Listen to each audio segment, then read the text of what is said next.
Sa pagbi-binge watch ko ng mga lessons and sa pagbabasa ko ng mga about self-development, may may isang concept na unti-unting nagsisink in sa akin.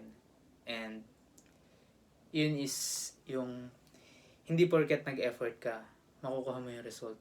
Kasi hindi lang yung effort yung basehan para dun sa results. Kasi meron tayong tinatawag na luck or yung swerte or yung grace of God kung ibibigay pa sa ni Lord.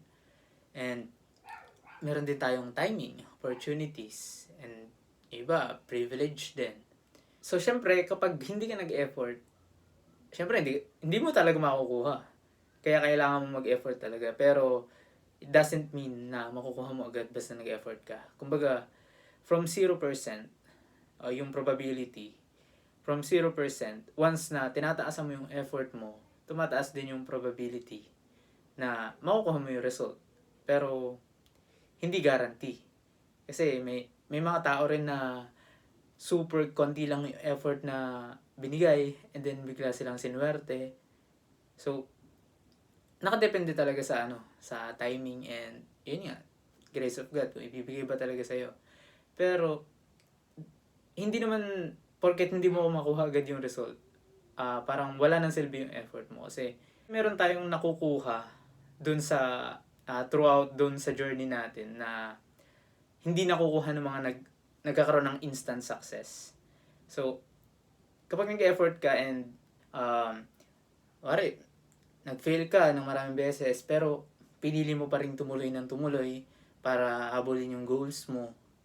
And, doon natin na bibuild yung mga tinatawag na discipline, resilience, yung mga ganyan. And, syempre, yung mga struggles na dinaanan mo, hindi naman, hindi naman walang silbi yun.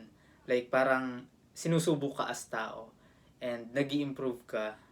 And, habang nadadaanan mo yung mga struggles na yun, mga obstacles na yun, nag-i-improve ka rin bilang tao. And, yun yung gusto kong ma-internalize din na, kumbaga, alam ko yung concept niya, pero, parang, naghahabol pa rin talaga ako dun sa results. Ewan ko, siguro normal lang rin naman talaga na habulin natin yung results talaga kasi yun naman talaga yung purpose. Diba?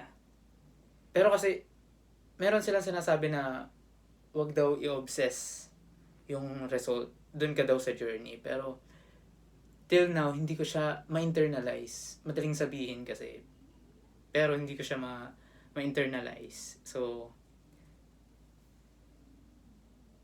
yun. Yun lang yung concept muna ngayon. At nang gusto nang bumaba nitong loko-loko. Babay ka na. Takpa mo na. Saba. Bye.